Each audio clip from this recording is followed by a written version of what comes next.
మీ ప్రతి ఇంటికి పంపించిన ఈ పాంఫ్లెట్లో కనీసం ఒకటంటే ఒకటి జరగని ఈయన విశ్వసనీయత ఏ స్థాయిలో ఉంది అనంటే ఈ రోజు ఈ పెద్ద మనిషి చంద్రబాబు నాయుడు గారు మేనిఫెస్టో అంటూ డిక్లేర్ చేశాడు.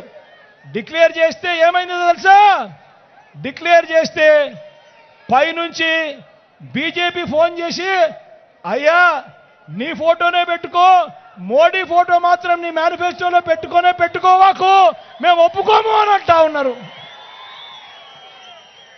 అంటే ఈయన సాధ్యం కాని హామీలు అది మోసమే అని ఏ స్థాయికి రుజువు అవుతా ఉంది అనంటే చివరికి ఈ మాదిరిగా ముగ్గురు కూటమిలో ఉండి ముగ్గురు ఫోటోలు కూడా పెట్టుకునే పరిస్థితిలో చంద్రబాబు నాయుడు లేడు అనంటే ఒక్కసారి గమనించండి ఆయన ప్రజలను ఏ స్థాయిలో మోసం చేయడానికి కోసం బరి తెగించాడో ఒక్కసారి గమనించమని కోరుతూ